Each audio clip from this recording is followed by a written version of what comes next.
What's the biggest mistake you're seeing digital teams making today? And this is a frustrating one, but not seeing these things as a capability, right? They see their website investments as like a IT delivery project often, like with a start and an end and a budget and a vendor and a big long checklist of things. That's not what we're doing. Like, what are we doing? What are we doing is we're creating a capability, and a capability is, gets stronger with time, gets stronger with iteration. It's a set of practices.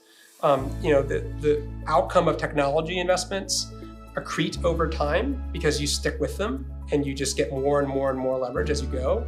You build on these foundational elements. Like, that's what it takes.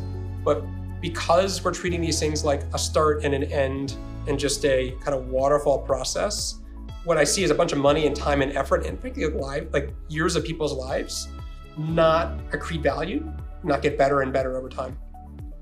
That matches what we're seeing when people are saying we want to spend a capital expenditure project and then walk away.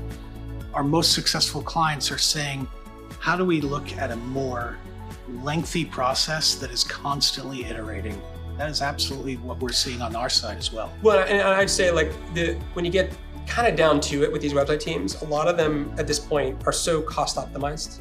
Like, they're just so neglected, and it's a small team that's overworked, has all these requirements and all these sites they're trying to support, and not enough budget and time.